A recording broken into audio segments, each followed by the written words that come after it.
What's up, YouTube? It's Jesse Midnitekrawlr, and I'm back with another Asian cinema takeout video. Got a nice stack of flicks to share with you guys, but before that, let's kick off that intro.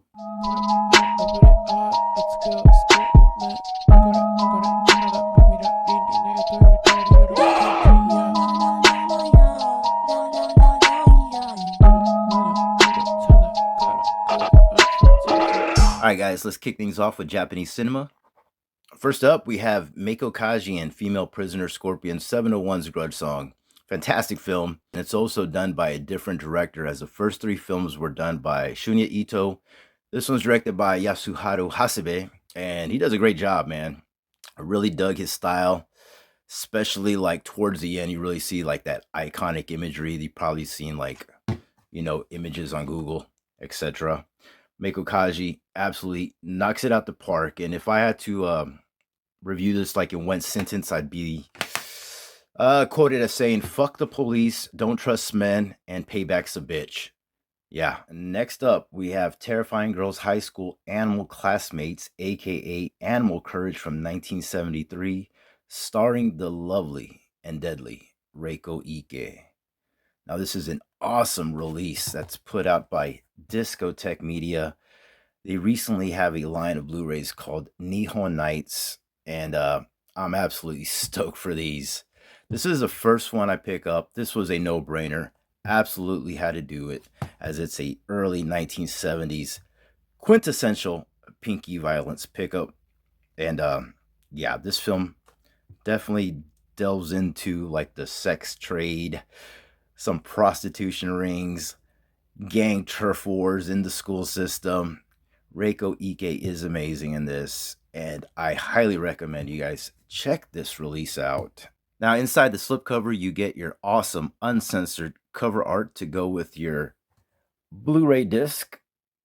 And yeah, great stuff, man. Let's jump into the next one. Next up, we have Goro Ibuki and Bohachi Bushido, the villain, from 1974. Now, this is a true sequel to the original Bohachi Bushido. Now, this DVD copy I found at a pawn shop, and it's directed by Taro Ishii, and I consider this to be a sleazy samurai masterpiece. So, the sequel had a lot going for it, man, and I'll tell you what, this one did not disappoint. It delivered on all points. Even though it's not directed by Taro Ishii, the director of this one, Takashi Harada, definitely knocked it out the park. And not only that, but Reiko Ike has a meaty supporting role in this, and she was amazing. Yep, you get Reiko and Goro going at it, man. This is one you don't want to sleep on. Nihon Nights by Discotheque Media. Keep them coming. Love it. Next up, Azumi 2, Death or Love from 2005. Now, this is a sequel to the original Azumi film, which was directed by Ryuhei Kitamura. Now, this follow-up is directed by Shusuke Kaneko, and I seem to be a fan of his. Check out how many of his films I own. The Gamera trilogy. Good stuff right here. Death Note and Death Note 2, The Last Name. Danger Dolls, A Guilty Pleasure. Love me some Rina Takeda. And the super underrated and highly recommended God's Left Hand, Devil's Right Hand. And yes, this follow-up did deliver, as it had a high kill count, Ninja Scroll vibes, and Chiaki Kuriyama, who I'm a big fan of. Loved her in Kill Bill. This is a bootleg Red Sun copy with an English dub, as I believe there is no official US release. Got this on the cheap at Half Price Books. Can't complain. Had a good time. Alright guys, next up we have Nu-Meri, Book of the New Spawn from 2008. It also goes by the title Curse Songs 2 Nu-Meri, but this is a Switchblade Pictures release, so you already know what you're in store for. Asylum tier quality cheese. This is a bad one, but there is a bit of charm to go along with as well. You have flying fish heads that bite, killer seaweed, and blood-sucking scallops. Yeah, it's that B-movie quality goodness, man. If you're a fan of that. I should say B-movie shittiness. Yeah.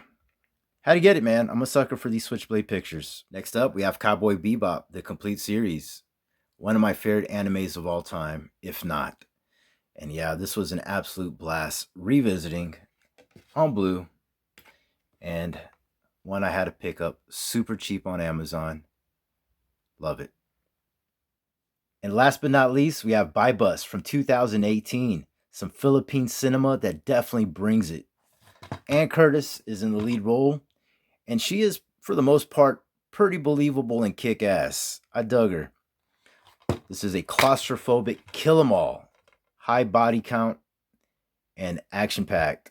Highly recommend it. That's going to do it, guys, for this edition of Asian Cinema Takeout.